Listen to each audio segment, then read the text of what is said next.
İnşallah sen yoldan çıkmazsın Bayezid. İlk hatanda kendini Sultan Mustafa'nın dairesinde bulursun.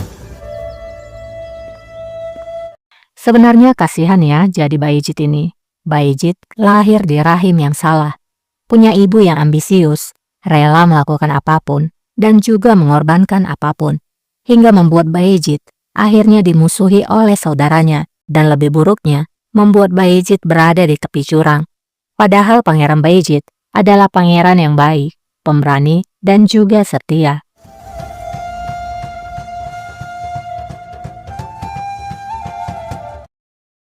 Kembali kepada Kosen. Kosen pun berkata pada Hachi, Gulbaharlah yang telah melakukannya. Dia membantahnya, tapi aku tahu. Hachi menjawab, aku setuju denganmu Sultanah. Tapi kita tidak bisa menuduhnya tanpa punya bukti apapun.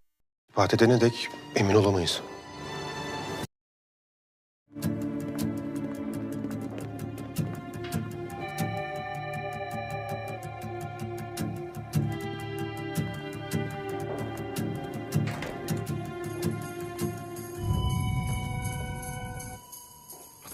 Di sisi lain, Bayezid pun tiba di ruangan ibunya. Gulbahar pun segera menyambut Bayezid.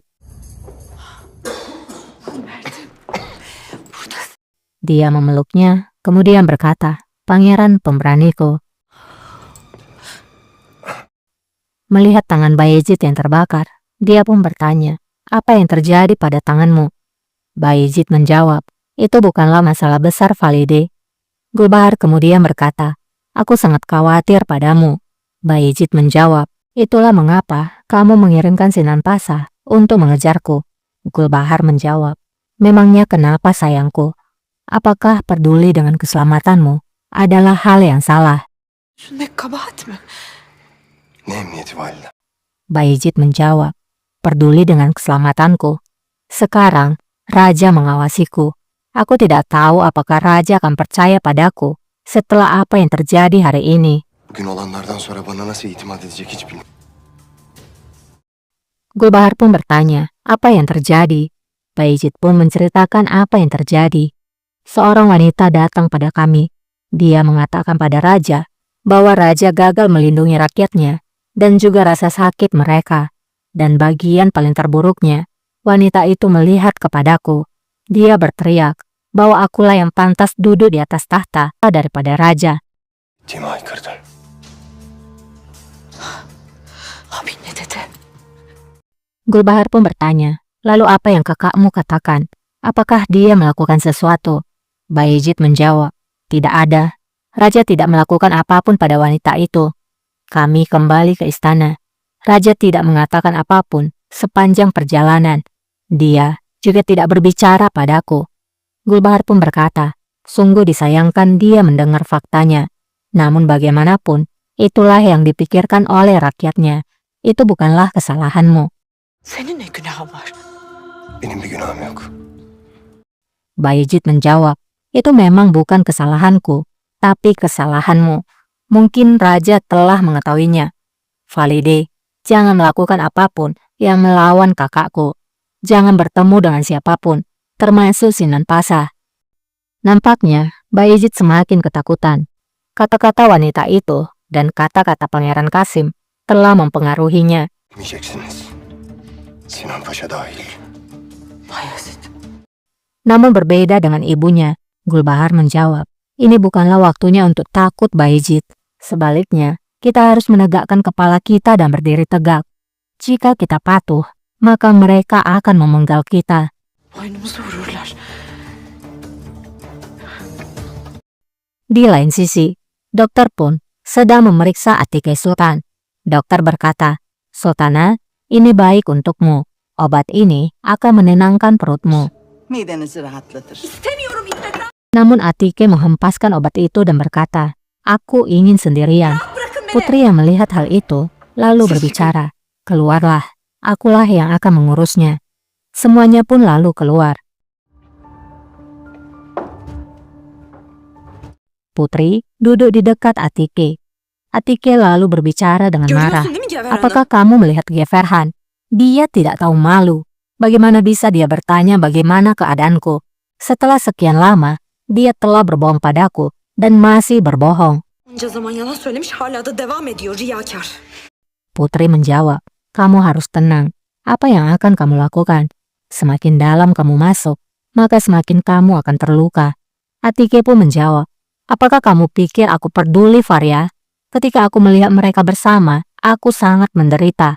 Apakah aku bisa lebih buruk lagi? Ne olabilir ki? Kembali kepada Raja.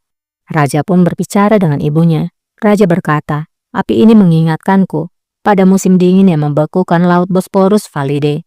Ketidakberdayaan, kelaparan, orang yang meninggal karena kelaparan.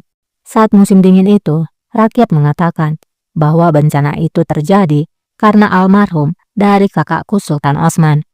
Jadi sekarang, bencana ini juga karena diriku. Felaketim de buymuş demek ki. Şey değil. Kosempu menjawab, amit-amit, ini bukan hal yang sama. Musim dingin pada waktu itu adalah peringatan dari Tuhan. Kepingan salju yang tak berujung, bagaikan anak panah dari Tuhan. Hal itu dimulai pada hari ketika salah satu saudara membunuh saudara lainnya. Kamu tidak melakukan dosa seperti itu. Dan ini bukanlah peringatan dari Tuhan. Yang membuat kebakaran ini adalah musuh kita. Bir günah işlemedin.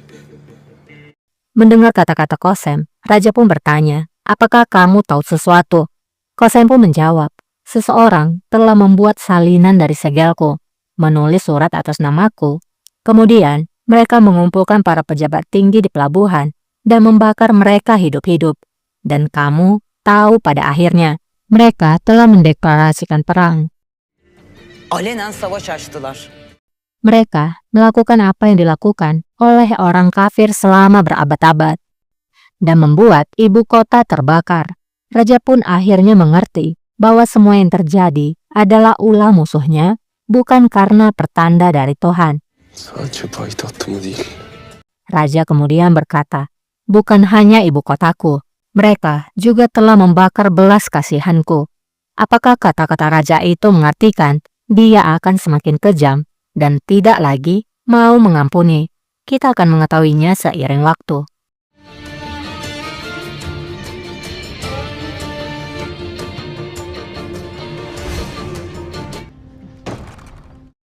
Kosem pun keluar dari ruangan raja. Saat di luar, Kemenkes selalu berbicara pada Kosem. Bagaimana keadaanmu, Sultana? Kosem pun menjawab, Kemenkes, tinggallah bersama putraku. Lindungi dia dari siapapun, terutama dari dirinya sendiri. Bilhassa kendinden. Emredersiniz sultanım.